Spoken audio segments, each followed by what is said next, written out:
Moving on, the Nigeria Institute for Legislative and Democratic Studies has called on all political parties to prioritize gender sensitivity and include youth, women and people living with disabilities in all political activities. Director General of the NILDS, Abubakar Suleiman, made the call during a public dialogue when technical engagement on inclusive governance with political parties and civil society organizations in Nigeria. Correspondent Folashade Olusegun files on this report from Abuja. During his presentation, Abubakar Suleiman highlights the exorbitant cost of running for offices in Nigeria as he criticizes certain actions by political parties that put women at a disadvantage in pursuing political roles. Sometimes being nominated by a political party requires the payment of a huge amount of money to obtain the nomination form. Some of the political parties make nomination forms free for women. However, they still have to obtain for expression of interest forms and have to run expensive campaigns whose costs do not respect gender boundaries. In some cases, one is expected to campaign, hire campaign staff, pay for campaign materials, etc.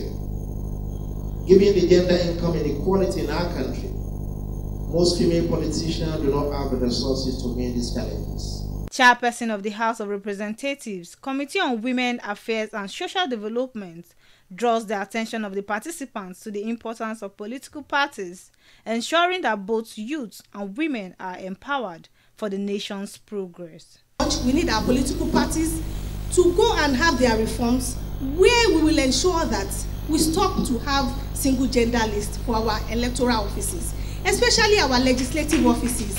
How can we, as a nation, with about 50% of our population being women, and then we decide to underutilize the potentials of half of the population?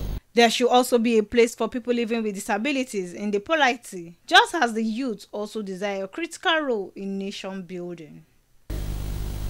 To also listen to us, we need to encourage members of the disability community to be part of political parties' activities and involve actively.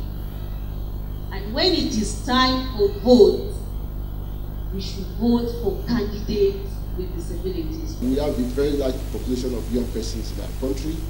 There's no way we will be able to make any progress in our democracy, in our economy, and every other aspect of our life as a country without adequate participation of the young persons. To achieve a more gender-focused society, Abubakar Suleiman suggested certain measures to promote inclusivity and diversity within political parties.